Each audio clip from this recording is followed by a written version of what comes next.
తెలంగాణలో అసెంబ్లీ ముగిసిన సభలో మొదలైన సమరం మాత్రం ఆగడం లేదు. సభ జరిగిన తీరుపై ఒక్కొక్కరు ఒక్కోలా స్పందిస్తూ ఆ వేడిని అలా ముందుకు తీసుకువెళ్తున్నారు. బాగుందని అధికార పక్షం అంటుంటే అంతా డొల్లే అంటున్నాయి ప్రతిపక్షాలు. ఇంతకీ సెషన్ రౌండ్ అప్ పై ఎవరేమన్నారో చూద్దాం. బడ్జెట్ సెషన్ భగభగ సూపర్ అంటున్న అధికార పక్షం, సభలో గొంతు నొక్కారన్న బీఆర్ఎస్, ప్రజా సమస్యలపై చర్చే లేదన్న BJP. Telangana assembly budget session ముగిసిపోయింది. గంటల పాటు చర్చలు, రోజుల తరబడి వివాదాలు. సభ జరిగినన్నాళ్లు ఇవే సీన్లు కనిపించాయి. కొన్నిసార్లు బీఆర్ఎస్ వర్సెస్ కాంగ్రెస్, మరికొన్నిసార్లు బీజేపీ వర్సెస్ కాంగ్రెస్. పాత్రల్ని మార్చి పరస్పరం మాటల మంటలతో హీటు పుట్టించేశారు నేతలు. అయితే ఆ మాటల యుద్ధాన్ని సభ ముగిశాక కూడా నేతలు కొనసాగిస్తూ ఉండడం మరింత అగ్గి పుట్టిస్తోంది. అయితే గత సెషన్లో కనీసం సభకొచ్చి రిజిస్టర్లో సంతకం చేసి వెళ్లిన కేసీఆర్ ఈసారి అసెంబ్లీ వైపు చూడకపోవడం సెషన్లో స్పెషల్ గా చెప్పుకోవచ్చు. మైనింగ్ మంటలు, బీఆర్ఎస్ విమర్శలు, కాంగ్రెస్ కౌంటర్లు, సస్పెన్షన్లు, ఇలా ఒక్కటేమిటి ఆద్యాంతం ఆసక్తికరంగా సాగింది అసెంబ్లీ. బడ్జెట్ సెషన్ లో ప్రజాపక్షంగా మాట్లాడిన ప్రతిపక్షం గొంతును నొక్కేందుకే అధికార పక్షం ప్రియారిటీ ఇచ్చిందని ఆరోపించారు BRS LP ఉపనేత Harish Rao. BRS అడిగిన ప్రశ్నలకు జవాబు చెప్పలేక తమ పార్టీ సభ్యులను సస్పెండ్ చేసి చివరి రోజున కీలక బిల్లులను ప్రభుత్వం ఆమోదించుకుందని ఆరోపించారు. అసలు సభ జరిగేటప్పుడే పెట్టుకోవద్దు, అత్యవసరమైతే పెట్టుకుంటే కూడా 5 నిమిషాలు 10 నిమిషాలు టీ బ్రేక్ లో 10 నిమిషాలు పూర్తి చేసుకొని రావాలి. 3-3.5 గంటలు చెక్కిచ్చే పేరిట సభను వాయిదా వేసి విలువైనటువంటి సమయాన్ని వృధా చేసినారు. ప్రజా సమస్యలు చర్చకు రాకుండా సభను వాయిదా వేసుకొని గంటల తరబడి ఇవాళ సభా సమయాన్ని ఈ ప్రభుత్వం వృధా చేసింది. గందరగోళం మధ్యనే బిల్లులు పాస్ చేసుకోవడం.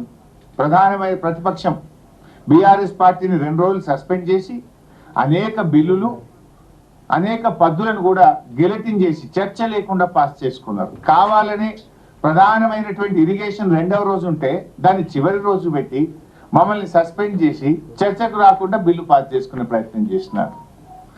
బిల్లులు కూడా మొదటి వారం రోజులు ఎక్కడ బిల్లులు తేలేదు. అన్ని బిల్లులు చివరి రోజు పెట్టి లాస్ట్ రోజే అప్రాప్రియేషన్, లాస్ట్ రోజే 10 బిల్లులు, లాస్ట్ రోజే అన్ని పద్దులు. అయితే బడ్జెట్ సెషన్ ను బహుబాగుగా నిర్వహించామంటోంది అధికార పార్టీ కాంగ్రెస్. అయితే అసెంబ్లీలో ఫక్తు రాజకీయ కోణంతోనే బీఆర్ఎస్ వ్యవహరించిందని ఆరోపించారు ప్రభుత్వ విప్ ఆది శ్రీనివాస్. సభలో ఎవరి గొంతు నొక్కారో అందరికీ తెలుసన్నారు.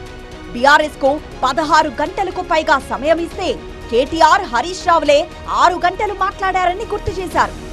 బీఆర్ఎస్ లో మిగతా సభ్యుల గొంతును వాళ్ళిద్దరే నొక్కారని విమర్శించారు ఆది శ్రీనివాస్.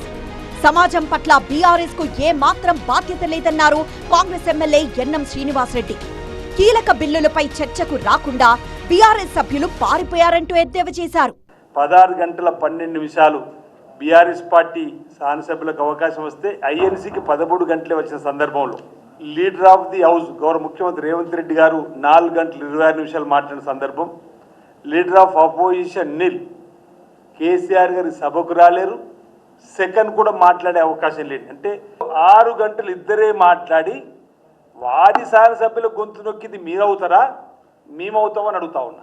శాసనసభ అంటే ప్రతిపక్షము అధికార పక్షము అనే ఒక మంచి ఆలోచనతోటి వాళ్ళకు సమయం ఇస్తా అంటే కూడా ఆ సమయాన్ని తీసుకునే పరిస్థితిలో వాళ్ళు లేరు. మీరే పలుపార్లు రేజ్ చేసిన ఇష్యూ మీద మీరు మాట్లాడే అవకాశం మీకు వస్తే ఎందుకు మీరు పారిపోయినారంటే మీ ఆరోపణలో పసలేదు, మీ ఆత్మకు శుద్ధి లేదు అనే అర్థం కదా. బడ్జెట్ సమావేశాల నిర్వహణ తీరుపై బీజేపీ ముచ్చట మరోలా ఉంది. అసలు సభలో ప్రజా సమస్యలపై చర్చకు ప్రభుత్వం అవకాశమే ఇవ్వలేదన్నారు బీజేపీ నేత మహేశ్వర్ రెడ్డి.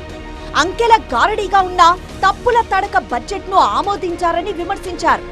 ప్రధాన ప్రతిపక్ష పాత్రను బీజేపీయే పోషించిందన్న మహేశ్వర్ రెడ్డి బీఆర్ఎస్ 1 రోజు వాకౌట్, 2 రోజులు సస్పెన్షన్ అన్నట్లుగా వ్యవహరించి చర్చల నుంచి తప్పుకుందని ఎద్దేవా చేశారు. ఈసారి టీఆర్ఎస్ ఏదో ఒక రకంగా తప్పించుకునే ధోరణి. టీఆర్ఎస్ కాంగ్రెస్ కలిసి ఆడుతున్నటువంటి ఒక డ్రామా ఇది, మ్యాచ్ ఫిక్సింగ్.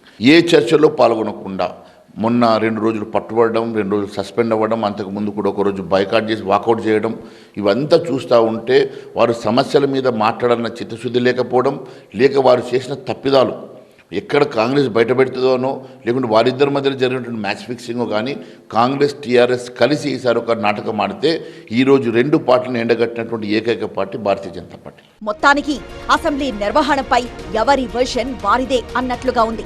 దాదాపు 10 రోజులు కొనసాగిన సభలో 82 గంటల 47 నిమిషాల పాటు 125 మంది సభ్యులు మాట్లాడారు. అందులో పరస్పరం చణుక్కులు, చమక్కులు, చురుక్కులు చాలానే ఉన్నాయి.